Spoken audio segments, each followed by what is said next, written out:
Bumabait na sa akin si Elijah, unti-unti nang nagigiba ang harang sa pagitan naming dalawa. Iyon ang akala ko, dahil matapos lang ng pagkikita nila ni Stephanie sa klinik, bumalik na naman siya sa dati. Lang araw ko siyang hindi makausap. Laging tahimik kapag nilalapitan ko naman para kausapin, nagsusungit. Lagi rin nakatingin sa cellphone. Kaya isang araw, inagaw ko ang cellphone mula sa kamay niya. Camila, what are you doing? Tumayo siya para lapitan ako at bawiin ang cellphone niya, pero umatras ako. May titingnan lang ako, nilahad niya ang kanyang kamay. Give that back to me. Napalunok ako sa takot dahil sa nakikita kong pagdidilim ng paningin niya. No. Give it back. Huwag mong hintayin uminit ang ulo ko. I need to know why you're acting like this. Okay na tayo, di ba? Pero parang hangin na naman ako sa iyo. Linggo ngayon pero kung saan-saan lumilipad ang isip mo. Mabilis kong binuksan ang cellphone niya at saktong tumambad sa akin ang mga text messages na kinatigil ko matapos basahin. Stephanie, why are you not answering my calls? Sagutin mo ang tawag ko at layuan mo ang lalaking iyon. Should I beat the out of him para lang dumistansya ka sa kanya? Halos maduraj ang puso ko sa mga nabasa. Tama nga ang hinala ko, nagkakaganito siya dahil nakita niyang may ibang kasamang lalaki si Stephanie. Nagseselos siya sa lalaking iyon. Masama ang loob na nagangat ako ng paningin sa kanya. Nakatitig lang siya sa akin pero may hint ng guilt sa mga mata niyang iyon. Bakit ganito ang mga text mo sa kanya? Bakit? Nagseselos ka ba? Nagseselos ka na may iba na siyang kasama? Nilapitan niya ako at marahas na binawi ang cellphone niya na hawak ko. Hiwalay na kayo. Ako na ang asawa mo. Tumigil ka na, nagbabanta niyang sabi. Hindi ko napigil ang pag-agos ng mga luha sa pisngi ko. Luha ng matinding inis. Nainas ako dahil hanggang ngayon, hindi niya makalimutan ang babaeng iyon. Tatalikuran niya sana ako pero pinigilan ko siya. Elijah, pwede ba? Kalimutan mo na si Stephanie. Hayaan mo na siya, please. I can't do that. Matigas niyang tugon habang titig na titig sa mga mata ko at nagpipigil ng inis. Bakit? Sabihin mo kung bakit. Dahil mahal mo pa rin siya. Oo, bigla akong natigilan. Mabilis na umagos ang mas maraming luha sa pisngi ko na parang tubig mula sa nakabukas na gripo. Sinalubong niya ang mga mata ko nang walang pag-aalinlangan. Biglang nagdilim ang paningin ko. Sinimulan ko siyang suntukin sa malalapad niyang dibdib, hanggang sa sumisigaw na ako habang pinagsusuntok at pinagsasampal siya. Walang hiya ka, manloloko, manloloko, tama na. Sinubukan niyang hawakan ang mga kamay ko pero lalo akong nagwala. Sana hindi ka nalang dumating sa buhay ko. Sana hindi nalang kita nakilala. Sa sinabi kong iyon ay bigla siyang natigilan. Parang hindi nito inaasahan ang mga sinabi ko dahil matagal itong nawalan ng imik. Ako naman ay tumigil na sa pagwawala at buong pagkamuhi siyang tiningnan. I did everything for you, and this is what you pay me back. Hindi siya sumagot. Lalong tumulim ang mga mata ko. I hate you. I hate. Napahawak ako sa tiyan ko nang makaramdam ng matinding sakit doon. He brows furrowed in confusion. Camila, ang sakit. Camila, what's happening? Ang pagkalito sa boses at mukha niya ay napalitan ng pag-aalala. Masakit ang tiyan ko. Ang sakit. Camila, bigla niya akong nilapitan at alayang makatayo nang unti-unting nabubuwal ang mga tuhod ko. Namalayan ko na lang na sinusugod na niya ako sa hospital matapos kong duguin. Don't tell daddy, siguradong mag-aalala at magagalit lang iyon. Nakatayo si Elijah sa gilid ng kamang kinahihigaan ko. Nasa loob kami ng private room sa isang hospital. Kamuntikan na akong makunan, pero mabuti na lang, malakas ang kapit ng baby namin kaya kahit lagi akong stressed, nandito pa rin siya. I'm sorry. Mabilis na namasa ang gilid ng mga mata ko nang mag-angat ako ng paningin sa kanya.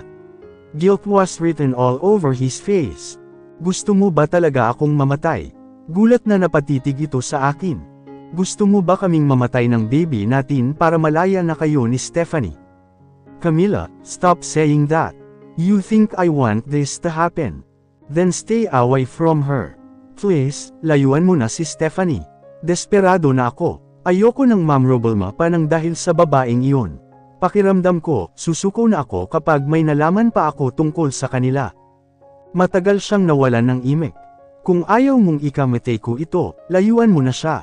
Bumuntong hininga siya bago tumango. Okay, I'll stay away from her. Tumingin ako sa labas ng bintana. Sa totoo lang ay hindi ako naniniwalang magagawa niya iyon. She's still his ex-wife anyway, malaki ang parte niya sa buhay ni Elijah. Naramdaman kong nilapitan niya ako at hinawakan sa kamay. Lalayo na ako kay Stephanie. Matagal akong nakatingin sa malayo habang umaagos ang luha sa pisngi ko. Nang lingunin ko siya, nakita ko ang matinding pag-aalala sa mga mata nito. And I saw the sincerity in them. Promise. Pinisil niya ang kamay kong hawak niya. Promise, so take a rest for now. Hindi na lang sa iyo ang katawang iyan. Take care of our baby. Sa narinig ay gumaan bigla ang pakiramdam ko. Yamakap ako ng mahigpit sa kanya habang panay pa rin ang agos sa pisngi ko. Gumanti siya ng yakap sa akin. Susubukan mo na akong mahalin. Marahan niyang hinagod ang likod ko. Yeah. Masayang masaya ako matapos ng naging pag-uusap namin ni Elijah sa hospital. Malaki ang ipinagbago niya pagkatapos noon, kumakain na siya ng breakfast bago umalis. Umuuwi na ng maaga sa gabi at nagdi-dinner kasama ko. Hindi na rin siya masyadong masungit. Though minsan, cold pa rin. Elijah, pwede bang samahan mo ako mamaya? Gusto ko kasing mag-shopping. Shopping. Ibinaba niya ang hawak na tablet at kunot ang noong tumingin sa akin. Oo, para bumili ng bagong damit. Di ba nga, may event sa company ni na Daddy? Bumuntong hininga siya. Ang dami mong damit ah. Pero hindi na bago. Hindi ako sanay attend sa mga party nang hindi bago ang suot. Sige na, please. Nakatutok na ulit ang paningin niya sa tablet at abalang may tiniti pa. Alam mo naman na pinag-uusapan tayo ng mga tao. Gusto mo pang lumabas tayo at makita nilang magkasama. Natahimik ako bigla. Bakit hindi? Kasal naman na tayo. Camila, kalat na sa buong lugar ang nangyari, wala na tayong magagawa kundi mag-move on. At saka, huwag kang mag-alala, tutulong naman si Daddy sa eleksyon ni Dad sa abot ng makakaya niya. Muli na naman siyang nagbuntong hininga bago ibinaba ng tuluyan ang tablet na hawak niya. Oo na, mamaya, I'll just cancel all my meetings. Promise. Nag-angat siya ng paningin sa akin. He nodded his head with no emotions on his face at all. Oo. Ngumiti ako bago tumayo at naupo sa kondongan niya. Sa sobrang pagkabigla ay hindi ito nakaimik agad. Noon, kapag kumakandong ako sa kanya, hindi pwedeng walang mangyari, pero ngayon, ramdam kong pigil na pigil siya. But at least, nagkaroon ng emosyon ang kanyang mukha. I love you, hubby. I kissed him sa cheeks. Hindi ako mapapagod maging mabuting asawa, makuha ko lang ulit ang loob mo. Matagal siyang natigilan, pero nararamdaman kong unti-unting umaangat ang kamay niya sa likod ko, marahan din siyang tumungo. Alam kong makakalimutan niya rin si Stephanie. Naniniwala akong darating ang araw na iyon. Elijah HSPOV. Darn it. Pinagmasdan ko ang bundok-bundok na papeles sa ibabaw ng table ko. I can get this finished today even if I stay for overtime. Nagkaroon kami ng emergency meeting kanina. Isa na naman sa mga investor namin ang umatras matapos malaman ang tungkol sa eskandalo ng aming pamilya. But the Altagracia made sure to do something about it. Gusto ko sanang umuwi ng maaga para samahan si Camila. Ayaw ko nang ma-stress pa ito at maulit ang nangyari sa kanya. Kahit ganito ang sitwasyon namin, mahal ko ang anak namin. Wala siyang kasalanan dito. After contemplating, sa huli ay wala akong nagawa kundi tawagan si Camila para kanselahin ang lakad namin. But as expected, ayaw nitong pumayag at nagmatigas. Camila, sa ibang araw na lang, I just have a lot on my plate today. I need to stay here for the night. Basta, hihintayin kita. Hindi ako papasok sa bahay hanggat hindi ka umuwi. Parang batang nagtatampo ang boses nito. Napangiti ako, minsan niya lang ginagawa ang ganito, she had always been obedient. Huwag nang matigas ang ulo. Ikaw rin matigas ang ulo. I said sorry to her at nangakong babawi bukas. Sinabi pa rin nito na maghihintay siya. Camila, I'm sorry. I really can't come home tonight. Pero, binabaan ko na ito ng tawag bago pa hamaba ang usapan namin. Nagpatuloy na ako sa ginagawa at nagmamadaling tapusin ang lahat para wala nang maging problema bukas. Mag-aalas 9 na at nasa kalagitnaan na rin ako ng ginagawa nang may marinig akong katok sa pinto. Nilang ako matapos sumandal sa headrest ng upuan ko. Such a hard-headed woman. Pumunta pa rito sa office ko para magpumilit. I told you I'm busy. Natigilan ako nang hindi si Camila ang bumungad sa akin. It was Stephanie. Steph. Bigla akong napatayo. She gave me a small smile before closing the door behind her. Should I leave? What? You said you're busy. Wala sa sariling umiling ako at lumapit sa kanya. No, I'm almost done. What are you doing here? Nagbaba siya ng paningin, nahihiyang ngumiti matapos ipitin sa tainga ang ilang hibla ng buhok niya. Nanliligaw na siya sa akin. Natigilan ako sa sinabi niya. Kusang kumuyam ang mga kamao ko. I know we're not together anymore, but I still have a right to her. I told you to stay away from him. Should I? Nagangat siya ng paningin. Ilang araw kitang tinatawagan, hindi kita makontak. Hindi ako makatulog, hindi ako makapag-isip ng tama. I want to come to you, pero pinigilan ako ni Mommy. Sabi niya, wala na akong karapatan sa iyo. Ilang ulit akong napalunok sa mga sinabi niya. Damn it, I wanna hug her right now and take away all her pain. Pero sa tuwing pumapasok sa isipan ko si Camila, natitigilan ako. Dinala sa hospital si Camila. Natigilan siya at namimulog ang mga matang napatingin sa akin. What happened? Too much stress. Muntik na siyang makunan. Napatikip siya ng bibig sa nalaman. Oh my God! How's the baby? Okay lang ba ang bata? Tunungo ako. Hindi ka ba nagagalit? Na mas inunan ko siya. Agad niya akong inilingan. Mahalaga ang baby. Hindi dapat nadadamay dito ang bata. Bumuntong hininga ako. Steph, I need to tell you something. Kapag nakapanganak na siya, I'm willing to adopt your child. Bigla akong natigilan sa mga sinabi niya. Matagal kong tinitigan ang nakangiti niyang mukha. Wala akong nakikitang bahid ng kahit kaunting pag-aalinlangan doon. Steph, I have decided, maghihintay ako. Kahit 3 taon pa ang itagal, hihintayin kita. Natigilan kami sa pag-uusap nang marinig ko ang pagtunog ng cellphone ko. Nagbuga ako ng hangin at nilapitan iyon. Nagtaka ako nang makita ang pangalan ng katulong namin sa bahay. Manang, Sir, Diyos ko po. Nagsalubong ang mga kilay ko nang marinig ang umiyak nitong boses. May kung anong kaba ang damamba sa dibdib ko dahil sa takot. Ano bang nangyari? Bakit kayo umiyak? Diyos ko, Sir. Sinugod si Ma'am Camila sa hospital, Sir. What? Bakit? Lalong lumakas ang iyak sa kabilang linya. Nasaksak po si Ma'am. Nabitiwan ko ang cellphone ko sa narinig. Isang malakas na suntok ang natanggap ko mula kay Severino, langhakbang paatras ang nagawa ko, pero para akong manhid na hindi man lang naramdaman ang sakit na dulot ng suntok nito. Luther, tama na, please. Umiyak na yamakap si Tita Solas rito. Si Mommy ay nasa tabi ko habang si Daddy ay nakatayo sa gilid at hindi umiimik. Nandito kaming lahat sa labas ng emergency room kung saan sinugod si Camila. Ang sabi ng mga katulong, hinihintay ka ng anak ko sa labas. Dahil may usapan daw kayo. Bakit hindi ka umuwi? Bakit hinayaan mong maghintay si Camila? Severino, please, hindi ginusto ni Elijah ang nangyari. Hinawakan ko si Mommy sa kamay. Pinigilan ko itong muli pang magsalita dahil alam kong ako ang may kasalanan. Kapag may nangyaring masama sa anak at apo ko, magbabayad ka ng malaki. Matagal na oras kaming naghintay.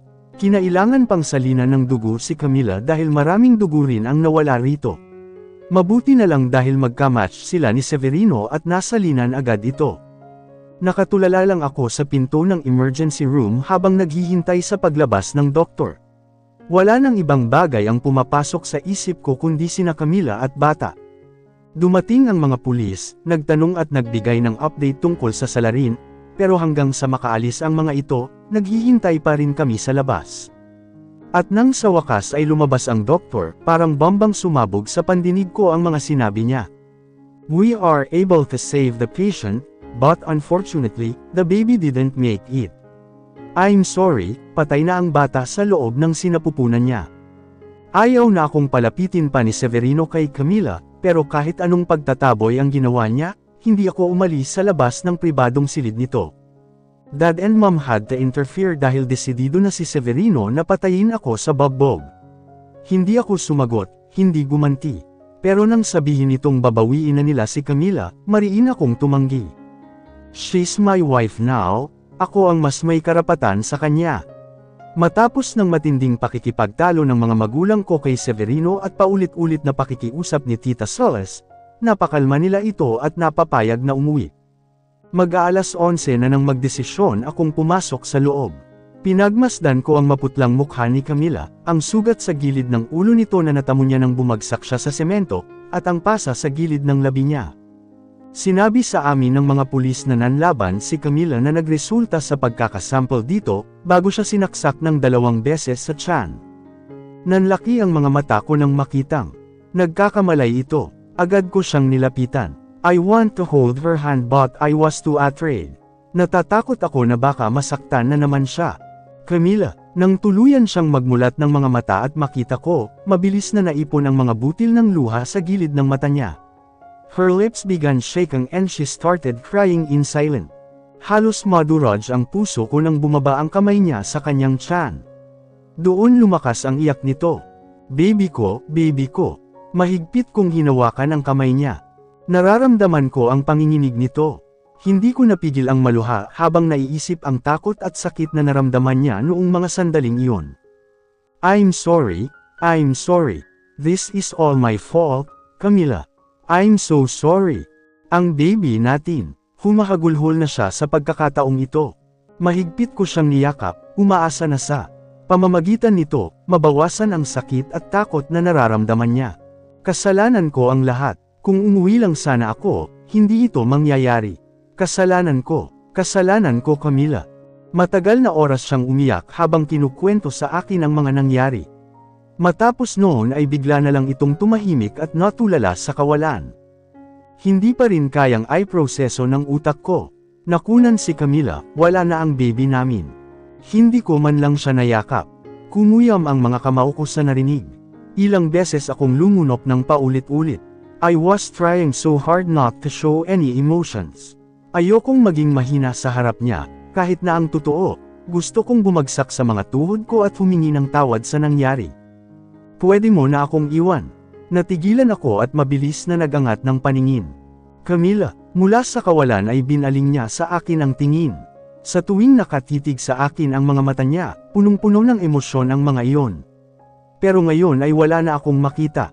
Maghiwalay na tayo. Tutal, pinakasalan mo lang naman ako dahil sa dinadala ko, ngayon na wala na ang baby natin, bumalik ka na kay Stephanie. Iwan mo na ako. Camila POV. No, matagal akong nakatingin sa mukha ni Elijah habang nakatitig lang siya sa akin. Seryosong seryoso ang mukha niya at walang bahid ng kahit na kititing na pagbibiro. Mahal na mahal kita, Elijah, pero hindi ko na kayang makipagkompetensya kay Stephanie. Marahas akong umiling at nagtakip ng mukha habang umiyak. Wala na ang baby ko. Wala na. Camila, ang baby ko lang naman ang rason kung bakit nagsasama tayo. Kung bakit ipinaglalaban kita. Ngayong wala na siya, hindi na kita pipigilan. Hindi. Muling umagos ang masaganang luha sa pisngi ko. Nagangat ako ng paningin at sinalubong ang ngayoy namumula niyang mga mata na parang nagpipigil na maluha. Kinuha niya ang kamay ko at marahang pinisil. Nalipat doon ang paningin ko. Nangangatal ang mga labi ko sa walang tigil na pagluha. Elijah, tama na. Huwag mo na akong paasahin. Umiling siya. Hindi ko ginustong mangyari ito. I'm sorry. Inalis ko ang kamay niya at mapait na ngumiti. Kung ako. Kung siya. Ibinibigay ko na sa iyo ang kalayaang pumili. Hey, wake up. Dumaing ako nang maramdaman ang marahang paghaplos sa aking ulo. Ang mukha ni Elijah ang unang bumungad sa akin sa pagmulat ko ng mata. Good morning. Napangiti ako nang tulungan niya akong makabangon. Good morning din. Ang aga mo yatang nagising. Yeah, because we're going to the mall. Mall. Tumungo siya habang inaayos ang relong suot. Napansin kong nakabihis na nga siya. Lang araw matapos kong ma-discharge sa hospital, dinala ako ni Elijah dito sa Manila at sinabing dito na kami titira. I thought he was joking but when we got here, bumungad sa akin ang malaking modern 3-story house. Nalaman kong binili niya ito isang araw matapos niyang ipangako sa akin na magbabago na siya. Hindi lang isang beses kung pinagtabuyan si Elijah, maraming ulit kong tinapos ang kung anumang mayroon kami. Pero hindi siya umalis sa tabi ko, hindi niya ako iniwan hanggang sa gumaling ako. Ang hindi ko mapaniwalaan, ang binitiwan niyang salita na hindi niya ako iwan. Na ako ang pinipili niya. Matapos kong makaligo, namasyal kami at nag-shopping. Dinala niya ako sa mga sikat na spa at mga clothing stores na puro paborito ko ang mga brand. We even ate outside, as in literal na sa labas. Nag-takeout lang kami ng foods at kumain sa tabing dagat. I want us to get married again. Napatingin ako sa kanya habang abala siyang kumakain. Medyo nagulat ako sa narinig, pero aaminin kong masaya ang puso ko kahit may bumabagabag sa akin. Bakit hindi ka na magsalita? Ngumiti siya. Ayaw mo ba? Gusto. Kinuha ko ang kamay niya at sinuklian siya ng ngiting hindi abot sa mga mata ko. But why? We're already married. Gusto ko lang ulitin. Alam kong hindi maayos ang naging kasal natin. Ibinaba ko ang paper plate sa pinong buhangin at humarap sa kanya. Elijah, bakit mo ba ito ginagawa? Lumipat tayo dito sa Manila, lagi kang nagli-leave para ilabas ako, at ngayon, you want us to get married again. Hindi sa hindi ako masaya, pero kung ginagawa mo ito dahil nakokonsensya ka. Camila, banayad siyang ngumiti bago kinuha ang kamay ko. I'm not doing this, I'm guilty. Siguro nga, habang buhay kong sisisihin ang sarili ko sa pagkawala ng baby natin. Kung umuwi lang ako ng maaga noon, hindi iyon mangyayari sa iyo. Pero iyon ang rason. Malakas na kumakabog ang dibdib ko habang nakatingin sa kanya. Elijah, I want us to fix our marriage, Camila. This time, hindi para sa ibang bagay, kundi para sa atin. Nang inig ang ibabang labi ko sa pagpipigil ng luha. Are you saying, hindi mo na ako iwan? Ngumiti siya. Masyado akong nakonsensya sa nangyari kay Stephanie, kaya kahit gusto kong manatili sa tabi mo, nakabitiw ako ng pangakong babalik ako sa kanya. But Camila, after what happened, I realized I was afraid to lose you. I can't lose you, Camila. You're the woman who taught me how to be happy. Ikaw lang ang nagparamdam sa akin ng kalayaan na tanging sa pakikipag-race ko lang ramdam. Nagpahid ako ng luha matapos ng mga sinabi niya. Kung hindi sana ako nakunan, ako na ang pinakamasayang babae ngayon sa buong mundo. Pinisil niya ang kamay ko at dinala iyon sa mga labi niya. Babawi ako, pangako, pasasayahin kita, magiging masaya tayo. Gabi na kami nakauwi mula sa buong araw na pamamasyal. Natatawa ako habang vini-video si Elijah na bitbit ang mga shopping bags ng mga pinamili niya sa akin. Gabi na, he said after putting down the bags on the sofa. Yeah. Think we should take a rest. Umiling siya habang nakatayo at nakatitig sa akin. Remember back then, hindi tayo nagpapahinga tuwing gabi. Nagtakip ako ng labi sa sinabi niya. Noon kasi, nang maging busy siya sa trabaho ay sa gabi na lang kami nakakapagkita. Kaya gising kami buong magdamag. But we're tired already. Magpahinga na tayo. Hindi ko natapos ang sinasabi ko at napasinghap na lang nang makitang unti-unti niyang tinatanggal ang butones niya. Buong araw ko itong hinihintay. I think we should start being happy on bed.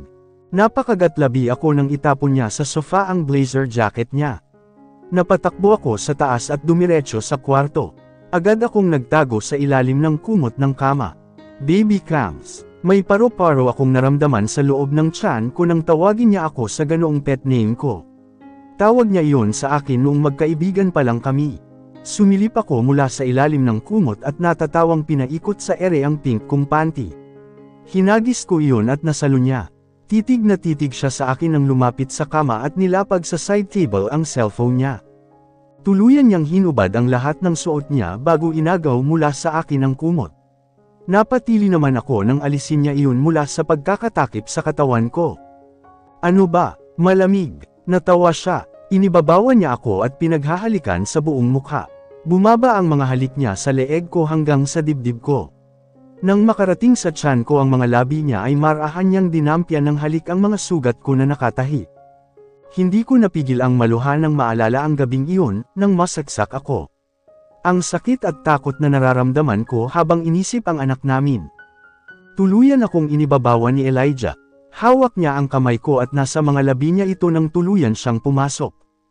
Elijah was on top of me when I heard the vibration of his phone. Bumaba ang mukha niya at hinalikan ako sa mga labi bago binaon ang mukha niya sa unan. Marahan ang paglabas-pasok niya sa akin dahil ingat na ingat pa rin siya sa sugat ko na naghilom na pero paminsan ay kumikirot pa rin. Nang hindi pa rin tumigil ang pagva-vibrate ng cellphone niya, inis na inabot ko ito nang hindi napapansin ni Elijah. Natigilan ako nang makita ang pangalan ni Stephanie. Matagal kong tinitigan iyon habang nasa ibabaw ko pa rin si Elijah. Humigpit ang pagkakahawak ko sa cellphone niya. Sa sobrang inis na biglang lumamon sa puso ko, sinagot ko ang tawag at nagsimulang lakasan ang daing ko habang tinatawag ang pangalan ni Elijah. Ilang linggo na rin ang lumilipas mula nang makunan ako, pero pakiramdam ko, nandito pa rin ang anak namin sa loob ng tiyan ko. Hindi ko mapigil ang maluha habang nakatingin sa lapida na ginawa namin para sa kanya. Hindi ko na yata talaga matatanggap na nawala siya sa atin, Elijah. Naramdaman ko ang pag-akbay ng kamay niya sa akin. He didn't speak or make a sound. Today is Sunday and before doing anything, gusto ko sana munang dumaan dito. Baby, we need to move on. Nilingon ko siya habang nangingilid ang mga luha sa pisngi ko. You can't tell me to just move on, Elijah. Anak natin ang nawala. Hindi makabubuti sa iyo ang araw-araw na umiiyak, Camila. Natatandaan mo naman siguro ang sinabi ng doktor. You're not in good health. Lalo akong naluha. Alam ko naman na nag-i-effort si Elijah para sa akin, sa kalusugan ko, sa mental health ko. Halos araw-araw na siyang absent sa trabaho para ipasyal ako kung saan-saan at hindi malugmok lang sa bahay. I'm sorry, okay, I just want you to get better. Kinabig niya ako sa baywang at niyakap ng mahigpit. I'm really trying, Elijah. Sinusubukan ko pero lahat na lang yata ng bagay, nagpapaalala sa akin sa anak ko. My baby is just a little angel. My baby deserves to be born and to live. Matapos manggaling sa cemetery, umuwi na kami sa bahay. Nag-usap na lang kami ni Elijah na maaga siyang uuwi para makapag-dinner kami sa labas. Pagkahatid niya sa akin, hindi pa man kami nakakalabas ng kotse niya, tumunog na naman ang kanyang cellphone. That's the third time this morning. Sino ba iyan? Hindi na may tago ang irita sa boses ko kasi alam na alam ko kung sino ito. He let out a deep sigh before turning off his phone. Wala. Mas lalo akong nenes. If it weren't for that woman, hindi mawawala sa akin ang anak ko. May nakakita kay Stephanie na bumibisita sa office ni Elijah noong gabing mangyari iyon. This is all her fault. Elijah held my hand while we were approaching the gate. I'll call from time to time. Answer my calls, okay. Baka hindi mo na naman sagutin ang mga tawag ko. Natawa ako sa sinabi niya. Noong lumipat kasi kami dito, lugmok na lugmok ako sa mga nangyari kaya nang pumasok siya sa opisina, hindi ko sinasagot ang mga tawag niya. Bigla siyang umuwi at naabutan akong nakatulog sa bathtub na puno ng tubig. He thought I tried to take my own life kaya takot na takot siya at ayaw na akong iwan mag-isa. Don't worry about me, just get home early, Elijah. Natigilan kami sa pag-uusap nang marinig ang boses na iyon. I was so surprised to see Stephanie walking towards us. Matulin ang bawat hakbang na ginagawa niya, naluluha ang mga mata. Nang tuluyan niya kaming malapitan ay nagpapalit-palit ang tingin niya sa amin. Bakit hindi mo sinasagot ang tawag ko? Tawag ako ng tawag, ilang araw na, pero hindi ka sumasagot o laging nakapatay ang cellphone mo. Umiyak siya sa harap namin, pero sa halip na maawa, ninas lang ako lalo. It's her fault, siya ang rason kung bakit nawalan ako ng anak. And the nerve para sumunod rito. Lumapit siya kay Elijah at hinawakan ito sa kamay, buong oras ay tahimik lang ako habang pinapanood sila. Bakit kayo magkasama? Saan kayo nagpunta? Totoo bang lumipat na kayo dito? Bakit mo pa tinatanong? Napatingin sila sa akin sa sinabi ko. Stephanie, normal lang na magkasama kami. Kasal na kami. Asawa na niya ako. Pero nauna akong maging asawa niya bago ikaw. Nangilid ang masaganang luha sa pisngi niya. Umiling ako at hindi makapaniwalang pinanood kung paano siya umiyak kay Elijah. Kulang na lang ay lumuhod at magmakaawa ito. Hinarap siya ni Elijah at hinawakan sa braso. Steph, tama na. Inaayos na namin ni Camila ang pagsasama namin. Natigilan ito sa narinig. Mabilis siyang umiling. We lost the baby, Steph. Elijah H's voice broke. Si Stephanie naman ay biglang natigilan. And when Elle thought that I'm gonna lose her too, natakot ako. I realized I don't wanna lose her. I can't. Maybe that's the reason why I cheated, because in the first place, I really did love her. Sa narinig ay kusang umagos ang luha ko sa pisngi, nilingon ako ni Elijah at isang banayad ng ngiti ang sumili sa mga labi niya. Sa loob ng ilang linggo, ngayon ko lang tunay na naramdaman ang paggaan ng dibdib ko. The pain of losing our baby is still here, pero kahit paano, nabawasan iyon ng mga sinabi ni Elijah. Bakit ginagawa mo sa akin ito, Elijah? Muling natuon kay Stephanie ang paningin namin. Kitang-kita ang sakit sa mga mata at buong mukha niya. Handa na ako nakahanda na akong pakawalan ka noong araw na iyon, pero humindi ka. Pinigilan mo akong kalimutan ka. Tumingin sa akin si Stephanie. Nanikip ang dibdib ko nang makita ang pagdurusa sa mga mata niya. Masaya ka na ba? Nagtagumpay ka na? Ilang beses akong napalunok sa narinig. Kinuha ni Elijah ang mga braso niya para makuha ang kanyang atensyon. Ako ang may kasalanan.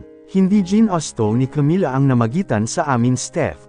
I forced her to have a relationship with me. It's all my fault. At kahit na alam niyang kasal ka na, pumayag pa rin siyang makipagrelasyon sa iyo. Natawa siya habang nangingilid pa rin ang mga luha sa pisngi. Pinanggakuan mo ako na babalik ka sa akin. Na ako pa rin ang mahal mo. Kung hindi mo sana ginawa iyon, nakahanda na akong bitiwan ka. But you promised me again, and I was the fool to believe in you. Binawi niya ang mga kamay mula kay Elijah. Matagal siyang tumayo roon at nakatitig lang sa amin. Pain was all over her face, and I know, I am at fault. Ano man ang mangyari, dahil ito sa iyo. Matapos sabihin iyon ay bigla siyang tumakbo palayo. Stephanie, Elijah tried to go after her pero sumunod rin ako. Elijah, natigilan siya sa pagtakbo nang marinig ang boses ko. Go inside the house. Babalik ako. Muli siyang tumakbo para habulin si Stephanie. Hindi ko naman sinunod ang utos niya. Nanatili akong nakatayo roon habang sinusundan sila ng tingin. Ang bahay namin ay malapit sa gate ng private subdivision, kaya nang makalabas ng gate si Stephanie habang nakasunod sa kanya si Elijah ay sinundan ko sila. Nagulat na lang ako nang tumawid si Stephanie habang may paparating na sasakyan. Bigla akong natigilan sa pagtakbo at nanigas sa kinatatayuan ko. Mabilis siyang iniligtas ni Elijah. Nang malapitan siya nito ay itinulak siya ng malakas sa gilid ng daan. At si Elijah ang nabundol ng paparating na sasakyan. Matagal akong natulala matapos makita kung paano tumilapon ang katawan ng asawa ko at bumagsak sa malayo dahil sa lakas ng impact. Wala sa sariling umiling ako. Elijah,